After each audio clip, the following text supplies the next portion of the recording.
Why don't you start by telling us a little bit about your own immigrant experience and how that has impacted your work as a photographer? So I'm first generation.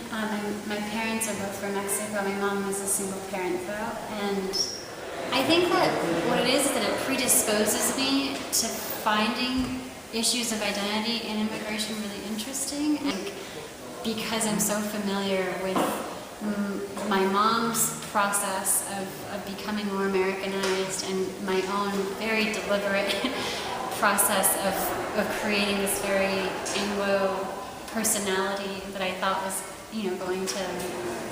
going to mean success.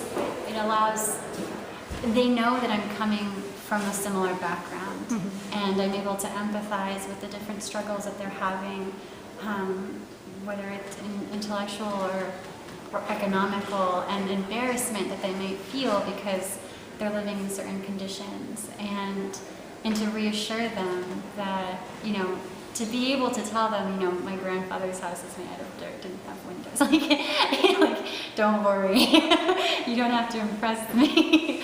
I think being able to have that shared experience of poverty and also reinvention and hope in a new country and what a new country can really offer. I think that's when my experience as first generation and really my experience with my family in Mexico and in the States, that's when it really comes handy. When you say you live with them, did you live in their home or? I will literally say. So I'm interested in doing, this story, and it involves me living with you and sort of becoming a part of your family or becoming a part of your life, and I'll tell them, I'll ask them though to set the boundaries with me. So the things that are okay to photograph versus the things that aren't okay to photograph. And I find though, the more time you spend and respect those moments that they'd rather not be photographed, the easier the relationship becomes. There is a sense of trust.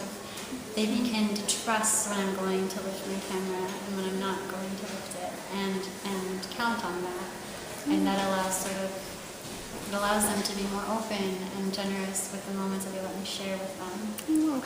Do you remember when that happened with this particular family? This family is really interesting. So I feel like different families will have different tests. There's this one food that they eat that's yuca, and they'll rayan, they grate it. They'll drain it and then they'll grate it. And they serve it with fried fish, and usually they'll put the yuca here, and it sort of has a consistency of couscous, and they'll put it here, and then they'll put the fish in, and then they'll sort of scoop it up, and you can put it into your mouth. And they had forgotten to bring down a fork or a spoon, and for me, I'm Mexican, and we'll use our tortilla and put the beans. For me, it didn't even. I wasn't fazed by it, and I just started eating it with my hand, and all of them were staring at me wow. and then from Nana Dama would say this thing you can put whatever you want in front of Natalie, she'll eat it. Which when I told my mom, she was like, ay caray.